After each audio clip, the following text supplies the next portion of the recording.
So let's discuss about the pharyngeal apparatus.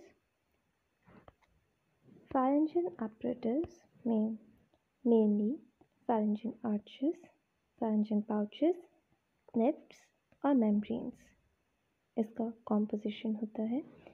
अब pharyngeal apparatus को study करने से पहले what is pharynx? So pharynx foregut, जैसे हम जानते हैं जो हमारी gut है वो foregut, midgut और hindgut को comprise करती है. उसमें जो foregut है उसका एक funnel shape का part on the upper side which is flattened dorsoventrally and has a floor which is on the ventral side and a roof which is on the dorsal side and its two lateral walls. इसको समझने के लिए आप इस diagram को देखिए. ये foetus है. अब ये इसका क्रेनियन पार्ट है. यहाँ पे फोरगट होगी, यहाँ पे मिडगट होगी और यहाँ पे हाइंडगट होगी. ओके, तो ये जो है देखो ये फर्स्ट आर्च है. जैसे जैसे हम पढ़ेंगे तो जो फर्स्ट आर्च है उसमें मैक्सिलरी और मैंडिबुलर प्रोसेस होता है. यही फैरिंक्स, ये जो रीजन है this is the pharyngeal apparatus region. अब यहाँ पे this part is the floor of the pharynx and this is the roof of pharynx. So this is the ventral part, this is the dorsal part. Okay, I hope you get it. So what is the pharynx? It is a funnel upper shaped upper part of the foregut which has four structures: floor, roof and two lateral walls. ध्यान रखना है floor ventral wall पे होता है, roof dorsal wall पे होता है. अब जो लैटरल वॉल होती है ये सुपरफिशियल से डिप आपकी मेसोडर्म से लाइंड होती है, ectoderm, mesoderm, endoderm. Now during the 4th week of intrauterine development कुछ मेसोडर्मल सरफेस एनिवेशंस होती हैं. Mesodermal surface evaginations paraxial mesoderm की डेरिवेटिव्स होती हैं जिन्हें हम pharyngeal arches कहते हैं. ये lateral wall of the primitive pharynx which is coordinate to the stomachium. Stomachium वो ओपनिंग है जो oral cavity या buccal cavity, lips, palate, hard palate, soft palate उसको comprise करती है. Now ऐसे pharyngeal arches बनते हैं. अब pharyngeal arches के inner aspect पे pharyngeal pouches का development होता है और दो pharyngeal arches के बीच में जो groove होता है वो pharyngeal cleft होता है. दो pharyngeal pouches को कनेक्ट करने के लिए pharyngeal membranes होती हैं. ये सब कुछ इनिशियली primitive pharynx तक ही कन्फाइंड रहता है बट बाद में ये वेंट्रली एक्सटेंड करता है और ऐसे 6 आर्चेस का डेवलपमेंट होता है. pharyngeal arches टोटल 5 होती हैं जिसमें से 5th वन बहुत ही छोटी होती है और रूडिमेंट्री होती है, hence it disappears. So there are only 5 pharyngeal arches, 1, 2, 3, 4 and the 5th one is degenerated. So there is 6. So this is the important point you need to remember. अच्छा, अब what is pharyngeal apparatus? जिसमें pharyngeal arches, pharyngeal pouches, pharyngeal clefts और pharyngeal membranes comprise करते हैं. ये head and neck के structures बनाती हैं लाइक फेस, नेक, माउथ, pharynx, larynx. इसी के साथ इस हर एक pharyngeal arch कुछ मसल्स, कार्टिलेजेस, आर्टरीज और लिगामेंट्स इनका डेवलपमेंट करती है. So this is the lens placode और which is used for the formation of eye. ये स्टोमेडियम है. स्टोमेडियम की कॉर्डन साइड, कॉर्डन का मतलब होता है towards the tail side, caudal side पे pharyngeal arches का डेवलपमेंट होता है. You can see this is cardiac pouch जो यहाँ पे और अच्छे से दिख रहा है. This is the cardiac pouch which is used for the formation of the heart tube जिसमें aorta, pulmonary trunk, atria, ventricles इन सब का डेवलपमेंट भी होता है. ओके, अब ये तो हमारा lateral व्यू है. ये जो हम व्यू देख रहे हैं this is the lateral view. अब हम इसका फ्रंट एंड व्यू देखते हैं. तो फ्रंट एंड व्यू में क्या होता है, this is the nasal placode. यहाँ पे देखिए ये जो है नेजल प्लेकोड उसको हम ऐसे देख रहे हैं. अगर हम ऐसे देख रहे हैं तो ये हमको ईदर साइड्स पे पेयर्स के फॉर्म में दिख रहा है. So this is the nasal placode. Nasal placode के बीच में ये स्टोमेडियम है. इस स्टोमेडियम की हमने अभी डिस्कस किया है. दिस इज स्टोमेडियम और ये M1 is maxillary process, M2 is mandibular process. Mandibular process, this first arch, जो ये दोनों processes को derive करेगी, second arch, third arch, fourth arch, fifth arch degenerate कर जाएगी, and then the sixth arch. So the total pharyngeal arches are 5. ये cardiac bunch है, which will form the heart tube, later on forms the primitive aorta, pulmonary trunk, atria, and ventricles. Now, this is the primitive pharynx. The floor of the primitive pharynx, which is on the ventral side, this is ectoderm, mesoderm, endoderm, from outer to the inner aspect. Now, this is the esophagus, from which the pharynx continue to the midgut. Okay, so अब ये है एक basic structure about the pharyngeal arches. ये हमारी first arch, second arch, third arch, fourth arch और sixth arch है, fifth arch degenerate हो गई. This is the laryngeal orifice. जो sixth arch है उसका एक derivative larynx भी होता है, तो ये larynx की opening है. ओके अच्छा, now this is the first pouch, second pouch, third pouch, fourth pouch and the total there are 4 pouches only. Okay, now हर एक pharyngeal arch cartilage, nerve और आर्टरी को फॉर्म करती है. दो pharyngeal arches के बीच में cleft होता है which is lined. अब देखो ये जो ब्लू कलर से this is the ectoderm, this is the ectoderm, this is the mesoderm और this is the endoderm. Okay, तो जो pharyngeal cleft है it is lined by the ectoderm, जो pharyngeal pouch है it is lined by the endoderm और जो pharyngeal arch है वो तो तीनों से ही lined है, उसको तो तीनों से ही contribution है. ओके देखो यहाँ तो ectoderm, इसका अंदर का कंट्रीब्यूशन मीजोडर्म, ये मीजोडर्म की एनिवेशंस है और जो इसका ये वाला एस्पेक्ट है वो तो एंडोडर्म से ही लाइंड है और ये पूरी होती है फेरेंजियल मेम्ब्रेन, वो भी एक्टोडर्म, मीजोडर्म, एंडोडर्म से लाइंड होती है. ठीक है, तो ये अभी हम आगे पढ़ेंगे, ये आपको लिखना पड़ता है कौन सा किसका डेरिवेटिव है, कौन सा कैसे फॉर्म होता है. तो अभी आपने इसको डायग्राम से समझ लिया है. एम्ब्रियोलॉजी को बेसिक स्ट्रक्चर एम्ब्रियो उसको आप डायग्राम से ही समझेंगे. ठीक है, तो यहाँ पे और द सेलिएंट फीचर्स जो pharyngeal arches है वो टोटल 5 के नंबर हैं. They are present in the lateral wall and the floor of the primitive pharynx which central core mesoderm है, ectoderm बाहर की तरफ से लाइन होती है, एंडोडर्म अंदर की तरफ से होती है. Now coming to the pharyngeal clefts. pharyngeal clefts मतलब दो pharyngeal arches के बीच में जो अंदर की तरफ उभार आता है दैट इज ग्रूव. ओके, ये कितने नंबर में है? 4, क्योंकि 5 आर्चेस है तो उसके बीच में जो गैप होगा दैट इज 4 और वो बाहर की तरफ जैसे आपने अभी देखा it is lined by the ectoderm. Okay, so this is lined by the ectoderm. pharyngeal pouches है वो भी 4 है, this is lined by the endoderm. अब pharyngeal membrane है वो भी 4 है and between the 2 adjacent arches. Okay, now what is pharyngeal arch? pharyngeal arch horseshoe shape में cylindrical bars हैं which are present in the lateral and ventral walls of the primitive pharynx. Ventral wall का मतलब floor of the pharynx. Okay, so this is the floor of the pharynx. यहीं पे तो सारी arches localized हैं. Okay, एक minute. अब pharyngeal arches में जो mesoderm का core है वो paraxial mesoderm की derivative है और कुछ neural crest cells हैं. Externally ectoderm, internally endoderm line करती है.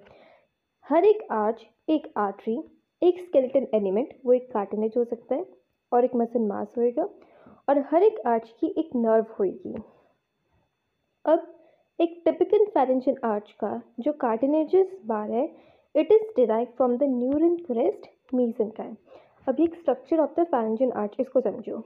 हर एक आर्च की एक नर्व होएगी, एक आर्टरी होएगी, कुछ कार्टिलेज कॉन्ड्रोसाइट्स होंगे. या आप देख सकते हैं अगर आपने आपको कुछ हिस्टोलॉजी में याद हो तो कॉन्ड्रोसाइट्स हाइनेन टाइप में देखिए दोनों कुछ पेयर्स में एग्जिस्ट करते हैं इन पेयर ऑफ 2 और 3. ओके, तो ये हाइनेन कार्टिलेज टाइप फॉर्म करते हैं. ये एक मसल मास है विच इज़ मायोटोम. ये एंडोडर्म से लाइंड है on the inner side, outer aspect में एक्टोडर्म और एक नर्व. तो ये 4 इंपॉर्टेंट चीज़ें होती हैं जो pharyngeal आर्च का कॉम्पोनेंट और उसके आगे जो डेरिवेटिव्स हैं उसको डिटरमाइन करती हैं. Okay, now wait a minute. ये टेबल है जो आपको याद रखनी है. This is about the nerves and derivatives of the pharyngeal arches. तो इसको याद करने का बहुत आसान तरीका है. जो फर्स्ट आर्च है वो मैंडिबुलर और मैक्सिलरी प्रोसेस बनाएगी, तो जो नर्व है वो भी मैक्सिलरी और मैंडिबुलर नर्व होगी। अभी कुछ टाइम के लिए कॉर्डा टिम्पैनी नर्व को आप छोड़ दीजिए, उसको बाद में देखते हैं। अब जो मैक्सिलरी और मैंडिबुलर नर्व्स हैं, अब इसकी जो आर्च से जो मसल्स हैं वो मसल्स ऑफ मैस्टिकेशन है। तो अगर आपको मसल्स ऑफ मैस्टिकेशन याद है, हेड एंड नेक में आपने पढ़ी है, टेम्पोरालिस, मैसेटर, मीडियन एंड लैटरल टेरिकॉइड्स। ध्यान रखना है कि डाइगेस्ट्रिक की एंटीरियर बेनी फर्स्ट आर्च से बनती है और डाइगेस्ट्रिक की पोस्टीरियर बेनी सेकेंड आर्च से बनती है, राइट। अभी लिगामेंट्स और स्केलेटन ये सब कुछ हम आगे एक डायग्राम में डिस्कस करेंगे, वो वहाँ से क्लियर हो जाएगा। इस टेबल में आप सिर्फ नर्व और मसल्स पे फोकस कीजिए।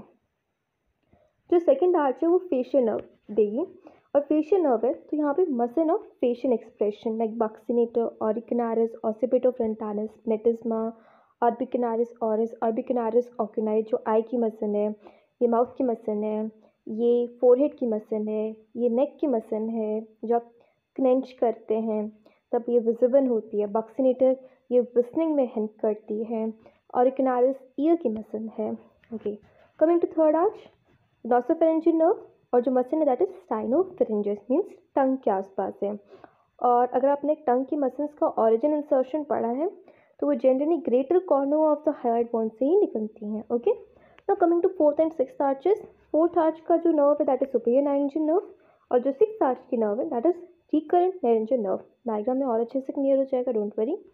फोर्थ और सिक्स्थ आर्चेस नारेंक्स की मसल और फैरिंक्स की मसल, और थोड़ी बहुत टंग की मसल दैट इज नेविटर पेनेटाई क्रिकोथोरॉइड, वो भी नारेंक्स की मसल है, इसको डेवलप कराने में हेल्प करती है। Okay, so these are the derivatives of the arches, pharyngeal arches. अब ये वो डायग्राम है जिसकी मैं बात कर रही थी, व्हाट आर इट्स डेरिवेटिव्स। एक मिनट जूम इन कर लेते हैं और अच्छे से क्लियर हो जाएगा। अब ये पैरेंजियल आर्चेस को समझने का सबसे इजी डायग्राम है, और ये आपने एग्जाम में आइडेंटिफाई करना होता है एनाटॉमी के प्रैक्टिकल में।